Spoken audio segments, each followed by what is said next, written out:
Welcome to the Zorawar classes. आप सभी का स्वागत है रीजनिंग क्लास में। और एक बार फिर से अच्छे अच्छे क्वेश्चंस की प्रैक्टिस करते हैं। और आई थिंक कि आप लोगों को जो हमारी क्लासेस आती है यूट्यूब पे उससे काफ़ी हेल्प मिल रही है। आपके एग्जाम्स में जो क्वेश्चंस आते हैं, जो कुछ कॉन्सेप्ट्स होते हैं, वो आपको सीखने को मिल रहे हैं, कॉन्सेप्ट क्लियर हो रहे हैं और आपको जो एग्ज़ाम्स हैं उसकी अच्छे से तैयारी भी अच्छे से चल रही है। तो आज की क्लास स्टार्ट करते हैं पहले क्वेश्चन से।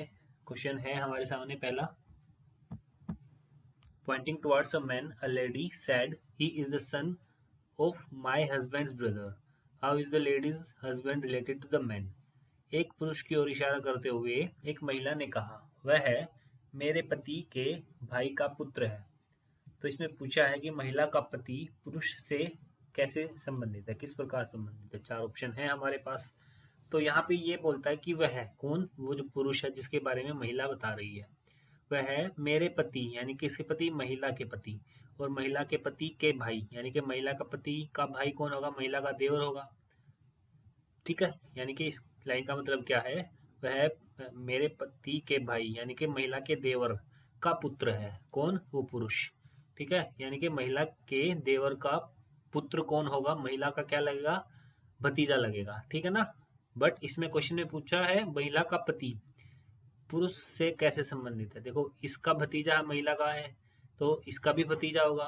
ठीक है, तो महिला का पति पुरुष से कैसे संबंधित, यानी कि जो इसमें पूछा है, जो पति है महिला का, वो क्या लगेगा उसका। देखो, यहाँ पे दोनों का ही भतीजा लगेगा ना, वो भतीजा लगेगा दोनों का। तो ये क्या लगेगा, ये इसका अंकल, चाचा या ताऊ होगा। ठीक है, तो इसको जो ऑप्शन सेकंड है इसका सही उत्तर अंकल हो जाएगा। नेक्स्ट क्वेश्चन, उस विकल्प का चयन कीजिए जिसमें दी गई आकृति x अंतर्निहित है, घुमाने की अनुमति नहीं है। यानी कि जो ये चीज़ हमें दे रखी है, ये वाली चीज़ कौन सी आकृति में है। ये चार आकृतियां हमें दे रखी है ना, 1 2 3 4, तो इनमें से कौन सी आकृति है जिसके अंदर ये वाली जो क्वेश्चन इमेज है वो उसमें प्रेजेंट है। तो यहाँ पे इसको सबसे पहले क्या करते हैं, जो ये गिवन होती है ना, इसको हम ध्यान से देखते हैं कि ये इसमें क्या क्या चीज़ें दे रखी हैं और हमें किस किस चीज़ को ध्यान से देखना है, जो इस जो आकृति होती है। तो अगर हम पहले ऑप्शन की तरफ जाते हैं तो पहले ऑप्शन में मुझे कहीं पे भी ये वाली फिगर नहीं दिख रही जो क्वेश्चन फिगर है। ठीक है, यहाँ पे अब सेकंड वाले पे आते हैं। सेकंड वाले में देखो कि मुझे यहाँ पे थोड़ी सी ये वाली फिगर है वो दिख रही है मुझे, क्योंकि यहाँ से अगर हम देखते हैं ये बेस है। ठीक है, और ये जो इसका जो कॉलम निकला हुआ है ये है साइड में, ये है। तो ये वाली हमारी जो आकृति है वो इसे के अंदर हो सकती है। थर्ड ऑप्शन देखते हैं। थर्ड ऑप्शन में ये बिल्कुल भी नहीं बन रहा है। ठीक है, फोर्थ ऑप्शन में देखते हैं तो फोर्थ ऑप्शन में भी यहाँ पे नहीं, ये भी नहीं है। तो जो इसका आंसर क्या हो जाएगा, वो सेकंड इसका उत्तर हो जाएगा। Next question, F is the mother of T, T is the sister of W, who is the only son of K, J is the brother of K, how is the mother of W related to K। F T की माता है, T W की बहन है, जो K का इकलौता पुत्र है, J K का भाई है, W की माता K से किस प्रकार संबंधित है ये हमें बताना है। तो यहाँ पे जैसे क्वेश्चन बोलता है उसके अकॉर्डिंग क्वेश्चन को सोल्व करते हैं।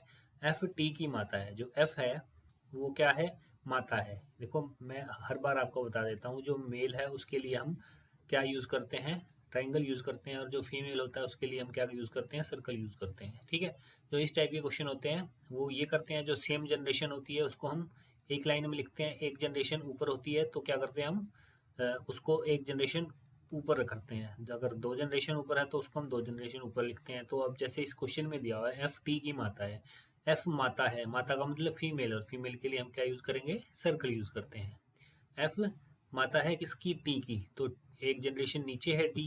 ठीक है, अब टी डब्ल्यू की बहन है। अब टी बहन है, बहन का मतलब फीमेल है, और फीमेल के लिए हम क्या यूज़ करेंगे, सर्कल यूज़ करेंगे। ठीक है, जो टी है वो डब्ल्यू की बहन है, डब्ल्यू का हमें नहीं पता ये मेल है या फीमेल है, तो इसको अभी हम होल्ड पे रखेंगे। आगे बढ़ते हैं। जो के का इकलौता पुत्र है, कौन, डब्ल्यू। डब्ल्यू क्या है, ये जो यूज हुआ, हु यू जो यूज हुआ, ये किसके लिए यूज हुआ है, ये डब्ल्यू के लिए यूज हुआ है। W क्या है? पुत्र है। किसका? K का इकलौता पुत्र है। तो पुत्र है का मतलब मेल है, और मेल के लिए हम क्या यूज करेंगे? ट्राइंगल यूज करेंगे। किसका पुत्र है? इकलौता K का पुत्र है, यानी कि ये आ जाएगा K, और K का पुत्र है।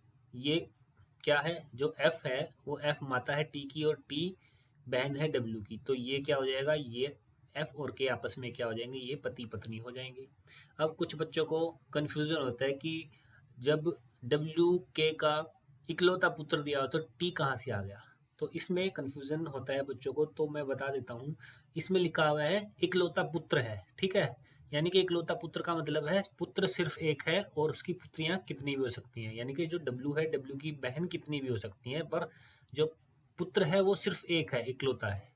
तो ये कंफ्यूजन होता है बच्चों को, तो इसको अगर अभी भी कंफ्यूजन है तो यहाँ पे इसका मतलब यही है, ये पुत्र इसका जो होगा वो बिल्कुल अकेला होगा, और इसकी बहनें कितनी भी हो सकती है। आगे बढ़ते हैं। जे के का भाई है। जो के है उसका भाई कौन है? जे है। और जे भाई है तो मेल है, और मेल है तो इसको भी हम क्या यहाँ पे ट्राइंगल में लगा रहे हैं। आगे, डब्ल्यू की माता के से किस प्रकार संबंधित है? जो डब्ल्यू है, डब्ल्यू की माता कौन होगी? डब्ल्यू की माता होगी एफ।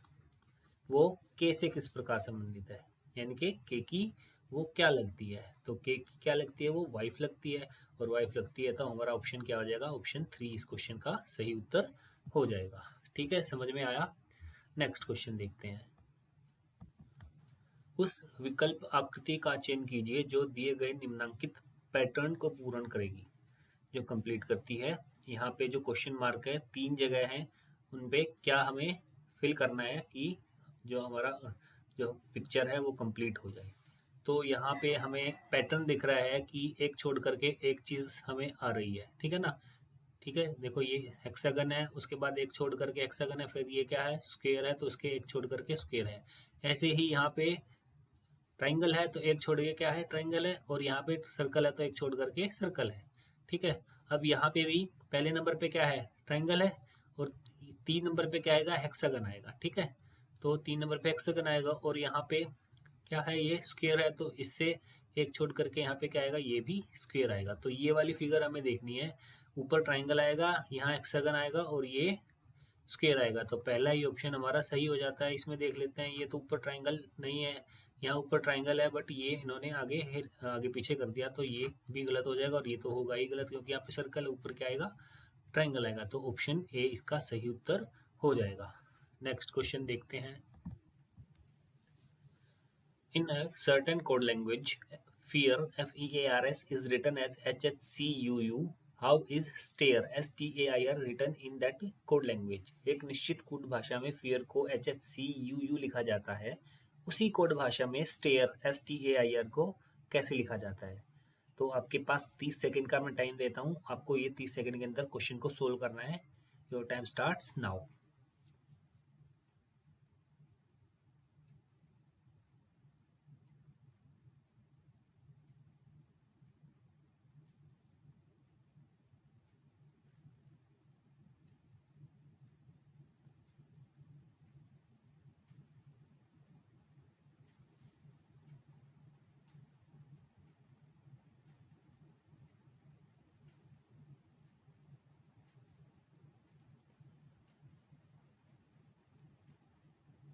हाँ जी, ठीक है। अब आई थिंक कुछ बच्चों का हो गया होगा, जिसका नहीं हुआ वो देख ले यहाँ पे क्या है। यहाँ फियर को हम क्या लिखते हैं? मैं अलग से लिख देता हूँ, FEARS। इसकी नंबरिंग क्या होगी? यहाँ 6, 5, 1, 18 और 19 होगा। उसको क्या लिखा जाता है? उसको लिखा जाता है HHCUU लिखा जाता है। तो यहाँ पे 8, 8, 3, और ये क्या हो जाएगा? 21, और ये 21 हो जाएगा। तो अब यहाँ पे देखते हैं कि कौन सा पैटर्न बन रहा है, क्या इसके अंदर लगा रखा है रीजनिंग कि ये जो कोडिंग है ये HHCUU बन जाती है। अब यहाँ पे देखते हैं, ये 6 नंबर है और ये 8 नंबर है, तो इसमें कितना प्लस हुआ है? +2 हुआ है। यहाँ पे 5 है और यहाँ पे 3 है, तो यहाँ पे कितना प्लस हुआ है? 3 हुआ है। यहाँ 1 है और यहाँ के 3 है, तो इसमें कितना प्लस हुआ है? 2 प्लस हुआ है। यहाँ 18 है और यहाँ 21 है, तो 18 और 3 होता है, प्लस करेंगे तब 21 आएगा। ठीक है। तो एक पैटर्न बन रहा है 2 3 प्लस हो रहे हैं। अब यहाँ आगे वाले में क्या प्लस होगा, 2 प्लस होगा। ठीक है, तो ये क्या पैटर्न मिला, 2 प्लस हो रहे हैं, एक में 3 प्लस हो रहा है, फिर 2 प्लस हो रहे हैं, फिर 3 प्लस हो रहा है, फिर 2 प्लस हो रहा है। तो अब यहाँ पे हमें निकालना स्टेयर, STAIR। ठीक है, अब स्टेयर की नंबरिंग करते हैं तो S इंग्लिश अल्फ़ाबेट्स में कौन से नंबर पे आता है, 19 नंबर पे आता है, T 20वें नंबर पे आता है, A पहले पे आता है, I 9वें पे आता है और R 18 नंबर पे आता है। तो यहाँ सबसे पहले क्या है, 2 प्लस करेंगे तो ये क्या हो जाएगा 21। उसके बाद 3 प्लस करेंगे यानी कि 20 में 3 प्लस करते हैं तो 23 आएगा 23। इसके बाद 2 प्लस करेंगे 3 आएगा, इसमें फिर 3 प्लस करेंगे, 9 में 3 प्लस करेंगे तो 12 आएगा। उसके बाद फिर 2 प्लस करेंगे तो यहाँ पे 20 आ जाएगा। तो ये हमारा आंसर आ जाएगा। तो 21 नंबर पे क्या आता है, 21 नंबर पे आता है हमारा U, 23 पे W, 3 पे C, 12 पे L और 20 पे T। तो WCLT हमारा आंसर हो जाएगा, UWCLT ऑप्शन 3 गिवन है। ठीक है, आसान क्वेश्चन था। बस हमें क्या करना था, हमें एक जो पैटर्न है उसको समझना होता है कोडिंग में, और उसके हिसाब से हम क्वेश्चन को सोल्व कर देते हैं। नेक्स्ट क्वेश्चन पे आते हैं। उस विकल्प आकृति का चयन कीजिए जिसकी तीसरी आकृति से वही संबंध है जो दूसरी आकृति का पहली आकृति से है। यानी कि जो पहली आकृति और दूसरी आकृति का संबंध है वही तीसरी आकृति और चौथी आकृति का होगा। ठीक है, तो यहाँ पे क्या लिखा है, जो पहली वाली फिगर है वो अपोजिट है दूसरे वाली। ठीक है, जो पहली है उसका अपोजिट क्या है, दूसरा है। तो यहाँ पे तीसरे का अपोजिट क्या होगा, चौथा होगा। यानी कि अपोजिट में क्या होता है, ये ऊपर है का नीचे हो रहा है और नीचे का ऊपर हो रहा है। तो इसमें भी जो ऊपर सर्कल है वो कहाँ आ जाएगा, वो सर्कल नीचे आ जाएगा। तो पहले ऑप्शन में सर्कल नीचे है और तीसरे ऑप्शन में सर्कल नीचे है, यानी कि वो दूसरा और चौथा ऑप्शन क्या हो जाएगा, एलिमिनेट हो जाएगा। अब यहाँ पहले और तीसरे में से देखते हैं कि कौन सा आंसर होगा वो जो हमारा सही होगा। अब नीचे देखो, यहाँ पे रेक्टेंगल है तो ऊपर रेक्टेंगल इसमें भी है और रेक्टेंगल सी ऑप्शन में भी दिया हुआ है। बट फर्क कहाँ है, यहाँ पे आएगा फर्क। जो नीचे ब्लैक है तो ब्लैक कहाँ आ जाएगा, ब्लैक आ जाएगा ऊपर आ जाएगा। तो इसमें ब्लैक के क्या है, ये ऊपर है। ठीक है ना, ये वाला ऊपर ब्लैक है और यहाँ पे क्या है, ब्लैक नीचे है। तो नीचे है तो आंसर में क्या आना चाहिए, इसका अपोजिट ऊपर आना चाहिए। तो ऊपर आना चाहिए तो ऑप्शन पहला इसका सही उत्तर हो जाएगा। तो ये ऑप्शन बी सी ऑप्शन नहीं होगा, उसका उत्तर क्या होगा, ऑप्शन ए इसका सही उत्तर हो जाएगा। नेक्स्ट क्वेश्चन पे आते हैं। नेक्स्ट क्वेश्चन है, in a certain code language TUNS is written as 16 and freeze is written as 11. How is climb written in that code language? एक निश्चित कोड भाषा में tunes को 16, freeze को 11 लिखा जाता है, उसी कोड भाषा में climb को कैसे लिखा जाता है? तो ये भी कोडिंग डिकोडिंग चैप्टर का ही क्वेश्चन है। तो इस क्वेश्चन में भी मैं आपको 30 सेकंड का टाइम देता हूँ। आपको 30 सेकंड में इस क्वेश्चन को सोल्व करना है और आपका टाइम स्टार्ट होता है अब।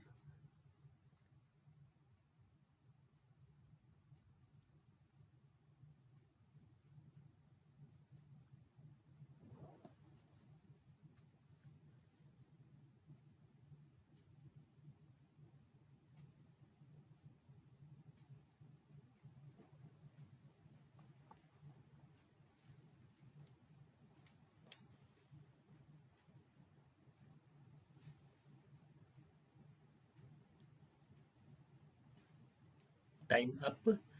और मैं बता देता हूँ इस क्वेश्चन का क्या सोल्यूशन है। हाँ, उससे पहले एक बात और, जो हमारी क्लास स्टार्ट होती है तो आपको सजेशन दूंगा कि आप साथ में कॉपी पेन लेकर के बैठें। कुछ बच्चे हैं सिर्फ वीडियो को देखते हैं, ठीक है ना। तो अब जो सिर्फ वीडियो को देख रहे हैं तो 90% बच्चे ऐसे होंगे जिनसे क्वेश्चन सोल्व नहीं हुआ होगा। बट जो कुछ ऐसे बच्चे हो सकते हैं जिनके पास कॉपी पेन लेकर के जो बैठे हैं और साथ साथ उन क्वेश्चन को सोल्व कर रहे हैं, हो सकता है उन बच्चों का क्वेश्चन ये पहले सोल्व हो। तो आपको क्या करना है, जब क्लास स्टार्ट होती है तो साथ में कॉपी पेन लेकर के बैठना है, ठीक है। तो इस क्वेश्चन का सॉल्यूशन देखते हैं क्या है। तो यहाँ पे क्या लिखा है, ट्यून्स लिखा है। ट्यून्स को 16 लिखते हैं। तो जो ट्यून्स है TUNES, ठीक है, इनकी नंबरिंग क्या हो जाएगी, ये 20, ये 21, ये 14 14, ये 5 और ये 19। अब हम इनको ऐड करते हैं। तो ऐड करते हैं 20 और 21 41 हो जाएगा। 41 में 14 ऐड करते हैं, पहले 10 ऐड कर लेते हैं, 4 बाद में करेंगे। 41 और 10 51 और 4 55, 55 के बाद 5 क्या हो जाएगा 60, 60 और 19 ऐड करते हैं तो 79, तो इनका जोड़ क्या हो जाएगा 79 हो रहा है। ठीक है, हमें कितना निकालना 16 निकालना है। चलो अगले देखते हैं, फ्रीज FREEZE, FREEZE, इनकी नंबरिंग क्या होगी, ये 6 हो जाएगा, ये 18, ये 5, ये भी 5, ये 26 और ये फिर से 5। तो यहाँ पे ये 18 और 6 क्या हो जाएगा 24, 24 और 10, 24 और 10 34, 34 और 6 ऐड कर लेते हैं 26 में पहले 40 हो जाएगा, और 40 में फिर 20 और ऐड करते हैं तो 60, 60 और ये 6 65 हो जाएगा। ठीक है, अब यहाँ पे क्या आ रहा है 11 आ रहा है। ठीक है, तो 11 कैसे आ सकता है, अगर मैं 6 और 5 को ऐड कर दूं, यानी कि इनका डिजिटल सम कर देते हैं तो 11 आ जाएगा, और यहाँ पे 7 और 9 को ऐड कर देता हूँ, क्या हो जाएगा 16, 16 आ जाएगा। ये हमारी कोडिंग लैंग्वेज बन रही थी। अब ऐसे ही हमें क्या करना है, क्लाइंब को करना है, CLIMB। आई होप आप लोगों को ये क्वेश्चन निकल जाएगा, फिर भी एक बार निकाल लेते हैं। ये 3 हो जाएगा, ये 12, 9, M क्या हो जाएगा 13, और जो B है वो क्या आएगा 2 हो जाएगा। इनको ऐड करते हैं, ये 15, 15 और 9 24, 24 और 13 37, 24 और 13 37, 37 और 2 39, 39 हो जाएगा, और 39 के हिसाब से इनको ऐड करेंगे, 9 और 3 12, यानी कि ऑप्शन 3 इस क्वेश्चन का सही उत्तर हो जाएगा। ठीक है, इजी क्वेश्चन था। नेक्स्ट क्वेश्चन की तरफ चलते हैं। Find the odd one out. यहाँ पे 4 ऑप्शन है, हमें बताना है कि कौन सा ऑप्शन एक अलग है सबसे। तो यहाँ पे वही नंबरिंग करेंगे, ये P16, T20, X24, B2 और F6 नंबर पे आएगा। आई होप मैं आपको कई बार बता भी चुका हूँ कि ये जो नंबरिंग है ये आपको याद करनी है। ठीक है, कोई भी न्यूज़पेपर उठाइए, उनकी जो जो अल्फ़ाबेट्स लिखे हुए हैं उन पे ABCD के हिसाब से जो नंबरिंग है उनको थोड़ी सी प्रैक्टिस कीजिए, तो आपको ये इजीली कुछ 1-2 दिन में ये लर्न हो जाएंगी जो इनकी नंबर होते हैं अल्फ़ाबेट्स में, कौन सा अल्फ़ाबेट कौन से नंबर पे आता है। टोटल 26 होते हैं ना, तो इसके हिसाब से आपको ये याद करने हैं। काफ़ी इंपॉर्टेंट है ये, इनको याद करना काफ़ी हेल्पफुल होंगे आप लोगों के लिए। जिसने याद नहीं किए हैं वो याद कर लीजिए, जो जिसको याद है उसके लिए काफ़ी अच्छी बात है। तो ये नंबरिंग कर ली पहले ऑप्शन की, तो इसमें देखते हैं कि क्या इसमें कुछ सिमिलरिटी दिख रही है क्या। यहाँ पे 16 है, 16 के बाद 20 है, प्लस 4 कर दिया, फिर 20 के बाद 24 है, फिर प्लस 4 कर दिया, फिर 24 के बाद प्लस 4 करते हैं तो 28 आता है। अब जो Z होता है वो हमारा 26 नंबर पे आता है, 26 के बाद 27 नंबर पे वापस ABCD स्टार्ट हो जाएगी, और 28 पे क्या आएगा B आएगा। अब यहाँ पे 24 था, ठीक है, 24 25 26, 24 के बाद 4 ऐड करते हैं तो 28 पे आएगा, 28 पे क्या दिया B, जो कि बिल्कुल सही है। उसके बाद 4 ऐड करते हैं, फिर ये F आएगा। तो यहाँ पे सब में क्या हो रहा है +4 हो रहा है। ठीक है, अब अगले वाला देखते हैं। यहाँ पे K की वैल्यू 11 हो जाएगी, इसमें 4 ऐड करेंगे तो O 15 होता है, इसमें फिर R कितने पे 18 पे आता है, यहाँ पे 3 का गैप दिखा रहा है ये। ठीक है ना, यहाँ पे गड़बड़ मिलेगी, यही ऑप्शन हमारा उत्तर होना चाहिए। इसके बाद V कितने नंबर पे 22 नंबर पे 4 का गैप है, और इसके बाद 22 के बाद ये 1 नंबर पे है, इसमें 4 का गैप होना चाहिए, 26 पे यहाँ पे Z आना चाहिए। तो यहाँ पे कुछ गड़बड़ लग रही है, तो नेक्स्ट ऑप्शन है, थर्ड ऑप्शन है, उसकी और नंबरिंग करके देख लेते हैं, यहाँ क्लियर हो जाएगा हमारा। N कितने नंबर पे आता है 14 पे आता है, R 18 पे आता है, 4 का गैप है। उसके बाद ये 22 पे आता है, 4 का गैप है। उसके बाद ये 26 पे 4 का गैप, और D 4 नंबर पे आता है। ठीक है, ये बिल्कुल सही है, सभी में 4 का गैप है। नेक्स्ट फोर्थ जो ऑप्शन है उसको भी देखते हैं, ये T20, X24, ठीक है, उसके बाद B, उसके बाद F, और उसके बाद B कितने पे आता है 2 पे आता है, F कितने पे 6 पे आता है, और ये 10 पे आता है। तो सभी में 4 का गैप है, ऑप्शन B इसका सही उत्तर हो जाएगा, इसमें ज़्यादा कुछ नहीं है। नेक्स्ट क्वेश्चन पे आते हैं, इसमें लिखा हुआ है what will come in place of question mark. Question mark की जगह पे क्या आएगा, तो यहाँ पे 5 12 65 7 14 105 9 13 और क्वेश्चन मार्क लिखा हुआ है ना, तो ये मिसिंग नंबर का क्वेश्चन है। ठीक है, तो इसमें क्या हो सकता है कि इस जो क्वेश्चन मार्क है उस पर क्या आएगा। तो ये क्वेश्चंस जो होते हैं इसमें या तो कॉलम वाइज चलते हैं या रो वाइज चलते हैं। तो यहाँ पे 65 आ रहा है, 65 कैसे आ सकता है, 65 अगर 13 गुना 5 कर देते हैं तो 65 आ जाता है ना। तो यहाँ पे 12 में +1 कर दें तो 13 आ जाएगा, 13 गुना 5 करेंगे तो 65 आएगा। तो यही क्या होना चाहिए, अगले वाले पे भी अप्लाई होना चाहिए। तो ये क्या हो जाएगा 14 जमा 1 करते हैं तो 15, और 15 में 7 गुना करते हैं तो 105 होता है, बिल्कुल सही है ऐसे ही यहाँ पे 9 और 13 है, तो यहाँ पे क्या करेंगे, एक ऐड कर देंगे, क्या हो जाएगा 14, और 14 को 9 से गुना करते हैं तो क्या आता है 14 9 126 होता है, जो कि ऑप्शन 4 में हमें दिया हुआ है। ठीक है, आसान क्वेश्चन था। नेक्स्ट क्वेश्चन पे आते हैं। यदि दर्पण को निम्नांकित चित्र के अनुसार पी क्यू रेखा पर रखा जाए तो दर्पण में निर्मित सही प्रतिबिंब का चयन कीजिए। एक मिरर है, उसको अगर पी क्यू पर रखा जाता है तो उस जो मिरर का जो मिरर इमेज होगी वो हमें बताना है। तो यहाँ पे मिरर इमेज में क्या होता है, जो जो मिरर रखा हुआ है वो कहाँ रखा हुआ है, इस पॉइंट पे रखा हुआ है। ठीक है, यहाँ रखा हुआ है, तो क्या करेंगे, जो मिरर में जो इमेज बनेगी वो क्या बनेगी, जो लेफ्ट होता है वो क्या बन जाएगा, राइट बन जाता है, और जो राइट होता है वो लेफ्ट बन जाता है। तो इसी के अकॉर्डिंग करते हैं। जो सबसे साथ में इसमें क्या आएगा, एच ही आएगा। ठीक है, उसके बाद 1, यहाँ पे जो 1 है ये लेफ्ट की तरफ, तो यहाँ पे किसकी तरफ आएगा, राइट, राइट में आ जाएगा जो 1 होगा। ठीक है, उसके बाद 2, 2 कहाँ, 2 ऐसे लिखा हुआ है तो यहाँ पे 2 कैसे आ जाएगा, 2 कुछ ऐसे करके आएगा। और जो 4 है ये ऐसे है, तो यहाँ पे क्या आएगा, 4 आएगा, इसका अपोजिट आएगा, तो ये 4 इस तरीके से आएगा। और जो 6 है वो ये है, तो ये 6 कहाँ आ जाएगा, ऐसे आ जाएगा। ठीक है, अब ऑप्शन में देखते हैं, एच ऐसे लिखा हुआ है, ये ऐसे है, ये भी ठीक है, ये भी ठीक है, और जो 6 है ये भी ठीक है, तो पहला ही ऑप्शन इसका सही उत्तर हो जाएगा। ठीक है, तो आसान था ये वाला भी। आई थिंक जो वाटर इमेज और मिरर इमेज वाले क्वेश्चन होते हैं उसमें किसी भी बच्चे को प्रॉब्लम नहीं होती है, वो लगभग सभी बच्चे इजीली निकाल लेते हैं। तो आज की क्लास इतनी ही है। आई होप आप लोगों को क्लास में मज़ा आया है। तो मिलते हैं नेक्स्ट क्लास में। अपनी तैयारी करते रहिएगा, अच्छे से पढ़ते रहिएगा, टाइम वेस्ट नहीं कीजिएगा, लेजीनेस नहीं दिखाइएगा, कंफर्ट जोन से बाहर आकर के अपनी स्टडी करनी है आपको। कई बार क्या फील होता है कि भाई आज मज़ा नहीं आ रहा, आज मूड नहीं है पढ़ाई करने का, तो मूड नहीं है तभी भी आपको पढ़ाई करनी है। ठीक है, तभी कुछ ना कुछ होगा आपका, नहीं तो फिर वही भीड़ का हिस्सा है। बच्चे जाते हैं भीड़ में पेपर में एग्ज़ाम देने के लिए एग्ज़ाम सेंटर पे, और फिर वापस आ जाते हैं ऐसे ही।